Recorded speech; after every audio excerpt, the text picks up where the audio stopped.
ها نحن نقف في وسط التاريخ الروماني في هذا المكان الذي يعود عمره إلى أكثر من 5000 سنة في قلب الدولة الرومانية. ترون خلفي الكولوسيوم أو كما يسمى بالمدرجات، وهذا هو أكبر مدرج تاريخي في كل العالم، يتسع لأكثر من 50,000 متفرج.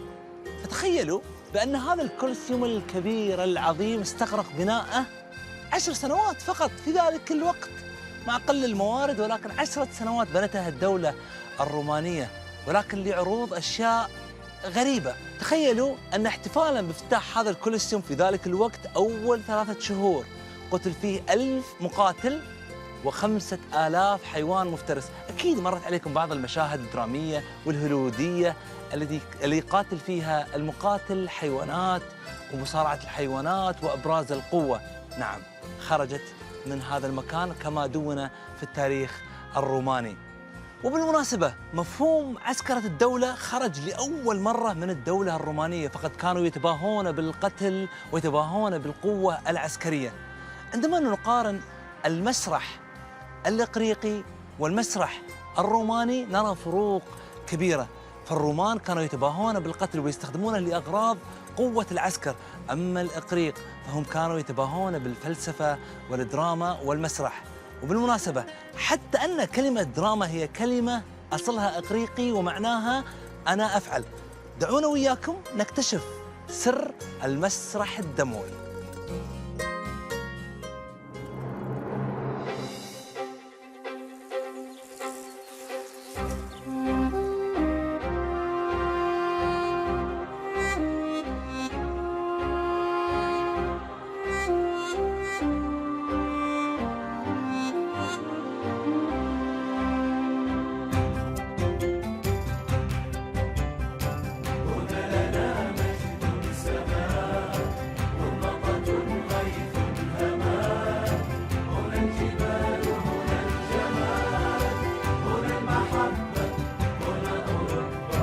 رأيت أجدادي هنا أخطو ويسبقني السنا، هنا الجبال هنا الجمال هنا المحبة هنا أوروبا.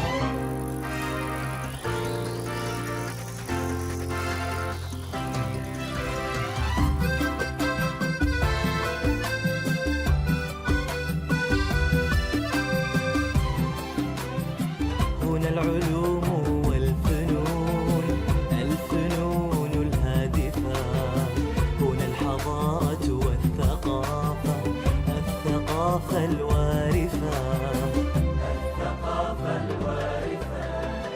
هنا القصور والعصور العصور الغابرة، هنا المتاحف والموسيقى الموسيقى الآسرة الموسيقى الآسرة.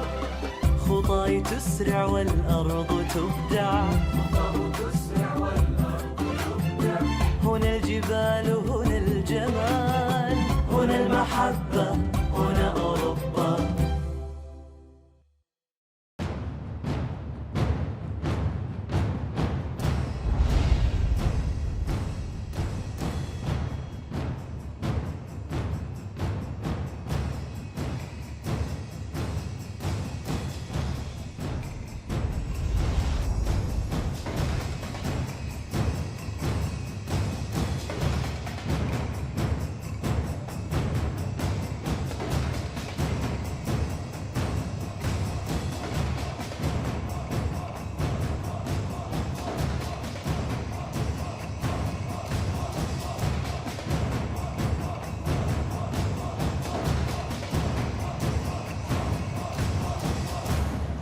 لوكا. Hi, Ali. Buongiorno. Nice to meet you. Nice to meet you. مرحبتين. I'm happy to meet you, لوكا. لوكا متخصص في التاريخ الروماني، بيعرفنا أكثر عن هذا التاريخ وفي هذا المكان المميز. I'm ready. Let's start. Actually, everything you see in Rome is great because of high exploitation. So the Romans, they did. ما شاء الله. This is amazing.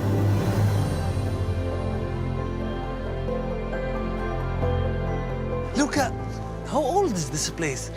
Well, it's going to be 2,000 years old. It was built between 72 and 80, talking about Christian area, so in the 1st century AD. It was a fast construction, so the work was a free gift for the Romans. They didn't pay taxes, they didn't work for the realization.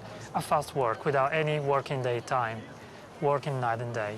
The beauty you see in Rome as a back of the medal, a slave exploitation. تخيلوا بأن هذا المكان واقف منذ حوالي 2000 سنة، حتى أنهم استخدموا الكثير من الخبرات الدولية اللي في ذلك الوقت من الحضارات، من العرب ومن الروم ومن الإغريق ومن الكثير من الحضارات لبناء هذه الأعجوبة. Look, tell me about this engineer. Look, I'm trying to imagine 2,000 years, this engineer is still standing like this? Yes, and talking about the engineeristic point of view, you have to know that the Romans were joining all the cultural news from the countries they invaded. So imagine the architects that built Petra in Jordan, the architects of the pyramids in Egypt, the sculptors and the painters of Greece were all made together working. Often I use the idea of the open source. Everybody can give his free contribution. Actually, the architects were not so free, were slaves. But it's better to be slave architect than not to be slave gladiator. So everybody was happy to contribute once was obliged to give a new culture like Rome.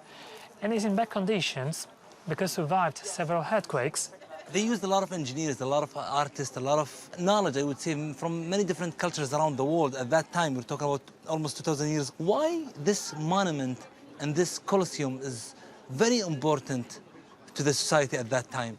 Well, actually, it was a good point of propaganda.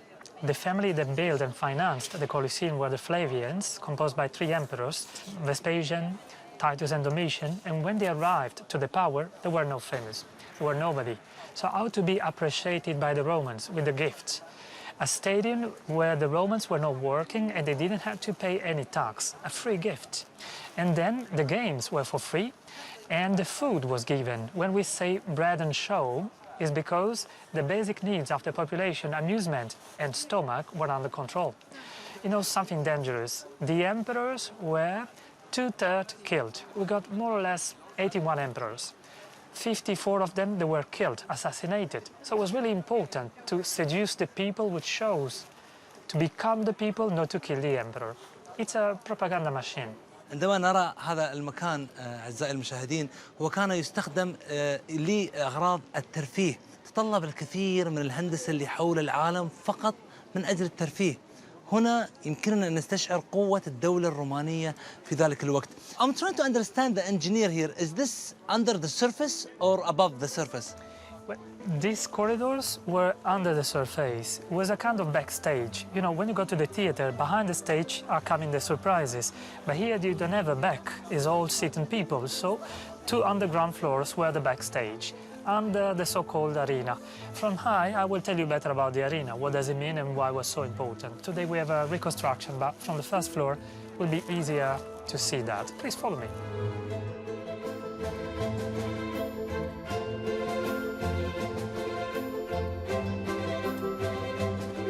Tell me about the arena here. So we got more than 40, 50 elevators. Somebody says 60. Why? The Colosseum was a kind of discovery channel for the Romans, not to talk about a kind of competitor, but was presenting the far destination in Rome. People couldn't travel, just the soldiers were traveling, so let's bring a taste of Egypt. People from Egypt, animals, plants from Egypt, palm trees, tigers, lions, were coming from the stomach of the Colosseum. Normally, the motors were human motors. Somebody was pulling the pulling machines all the day for the best show. And there was a stage. You can see just a bit is a reconstruction because it was made in wood. Originally, the big one was covering all the arena. Why it's called arena? In Latin, still today, Italian and Spanish, arena means sand, like on the sea coast, because this stage was covered by sand. 3 motivations. One is to hide the trapdoors through which the animals, the people is coming, the gladiators. One is not to fall down the gladiators running. One is to absorb liters of blood. Noses, ears, weapons, everything broken comes to stay on the arena. And like in tennis, match by match, somebody cleans the arena, ready for a new game. So the name Sand Arena gives the name to a place for competitions like the Colosseum today.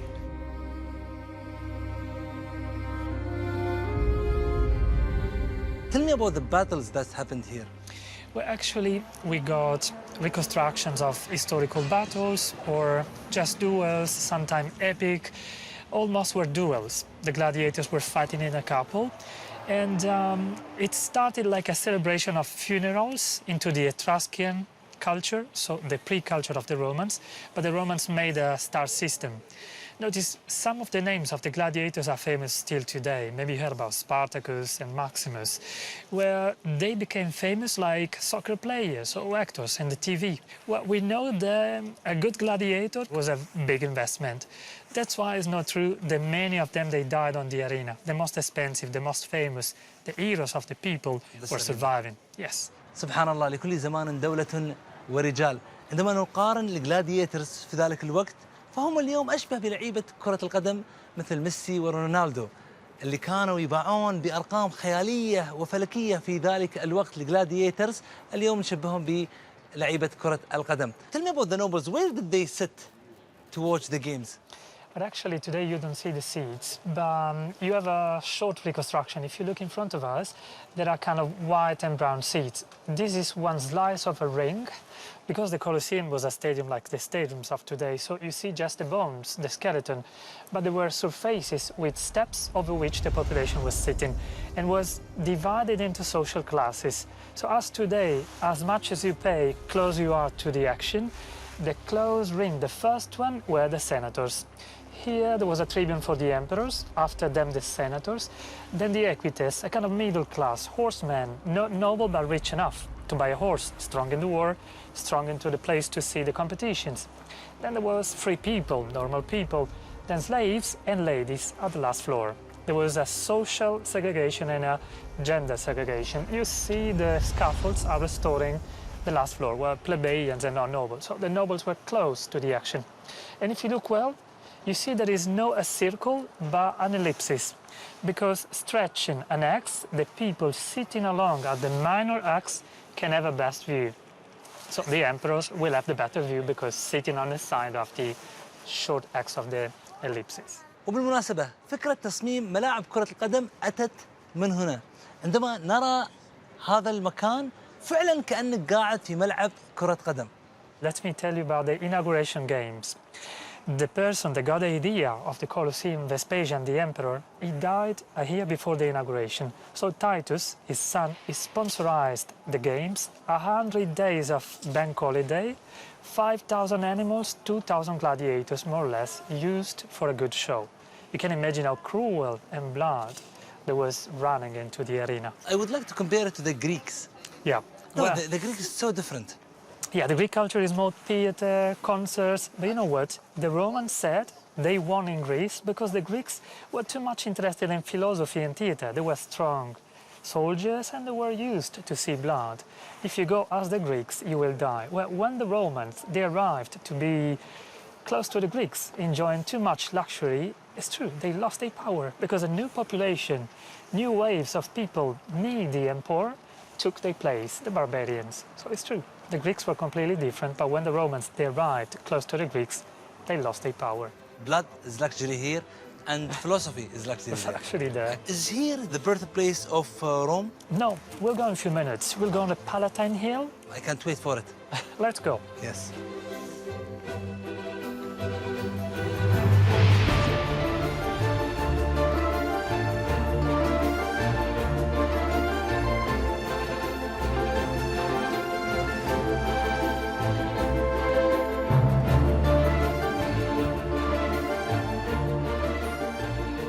This one, for example, was a dining room. A can dining see. only room. And yeah, it was for dinners. The emperors could have a dinner here. You can see the lavish decoration was a rich marble. Under the pavement, there was a system to heat the room during winter. You can see there are rectangles in which vapors were coming and then windows were heating with the sun hit the room. So with friends to show off the power of the emperor. So, Luca, tell me about the marble here. All the marbles came from the colonies of the Roman Empire. Let's say the discs you see there, the violet one is porphyry, is a quality from Egypt.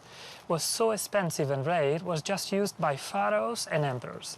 تخيلوا أن في هذه الغرفة التقنيات الموجودة فيها غير الآثار الفنية الجميلة بأنها كانت مغطاة بالزجاج لموسم الشتاء. القزاز هذا تدخل منه أشعة الشمس في تدفي المكان، وليس ذلك فحسب، بل أن حتى الرخام هذا مثل ما نشوف الحفر اللي تحت الرخام، في نفس الحفر هذه كانوا يحطون فيها النار حتى يتم تدفئة الرخام من الداخل. So who lived here? Which emperor lived here? Well, we got many emperors from August. Augustus was that behind was a small house till more or less the time of Constantine, when the capital of Rome, the Roman Empire, was moved on the east, what is Istanbul of today, Constantinople, 330 more or less. So many emperors lived in here. You can say Augustus, you can say Vespasian, the emperor that financed the Colosseum. How big was Rome at that time? Well, let me tell you just about Augustus, the first of the emperors. Under Augustus, the town of Rome reached 1 million inhabitants. It was a megalopolis. Another town in these centuries around the globe was 20,000 people. So Rome, 1 million, and another town, 20,000. It was an opportunity to come in Rome. People could get rich and opportunities, slaves imported. Rome arrived on the top, on the north of Africa, and was arriving, climbing north of Europe. We touched with Julius Caesar London. We tasted London. Then later on we colonized London, Spain, France, Germany, and was a huge place that was invading, killing, but then giving opportunities to the people. Killing and giving opportunities. The first invasion is to kill people. You make the war, but then if you are good, you come in Rome and you can find business with Rome. It was big empire.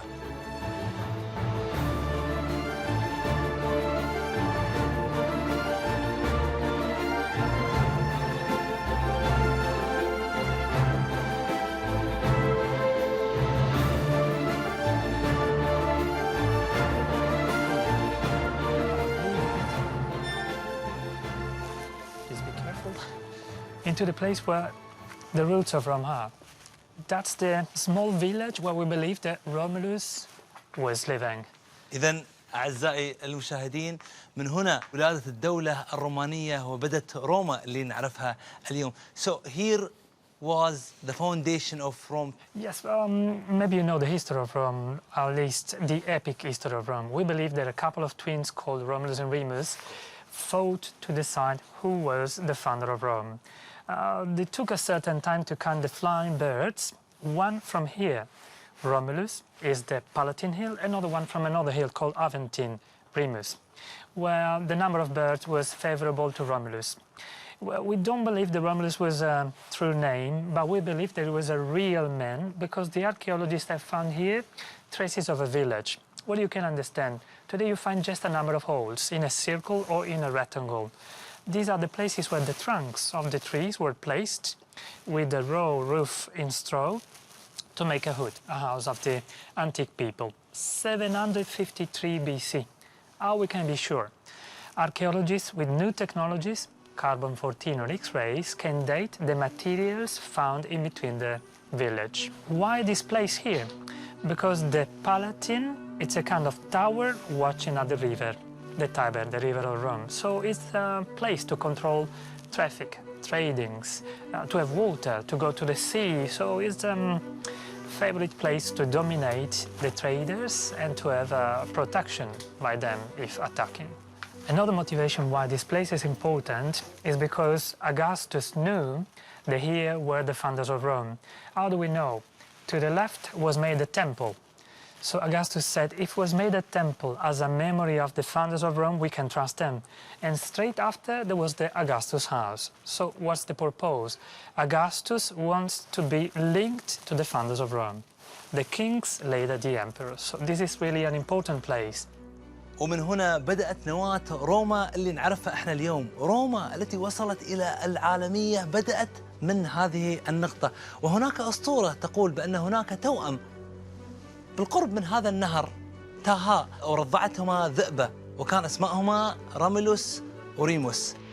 راميلوس وريموس، عندما ندقق بالأسماء نكتشف بأن اسم روما اشتق من أسمائهم.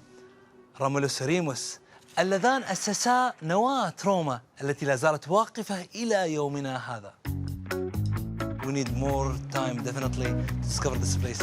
I really appreciate your time. It was Thank you. really nice to invite you.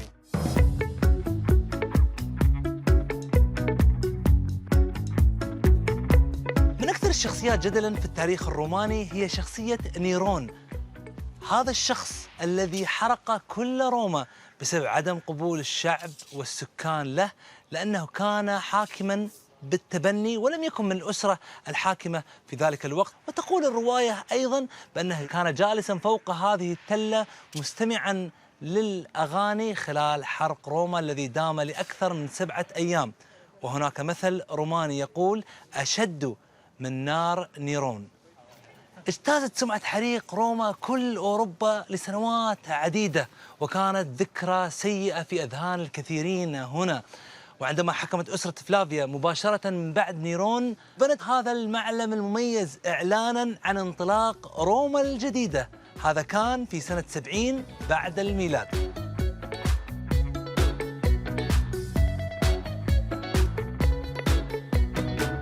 وهنا أعزائي المشاهدين نصل إلى خاتمة هذا المكان. يتطلب منا هذا المكان أكثر من 30 حلقة للتحدث عن التاريخ الروماني، ولكن تعودنا في خطى الرحالة أن نأخذ القليل من كل شيء. مصارعو الحيوانات في المسرح الروماني نسخة أولى من نجوم الكرة في أيامنا.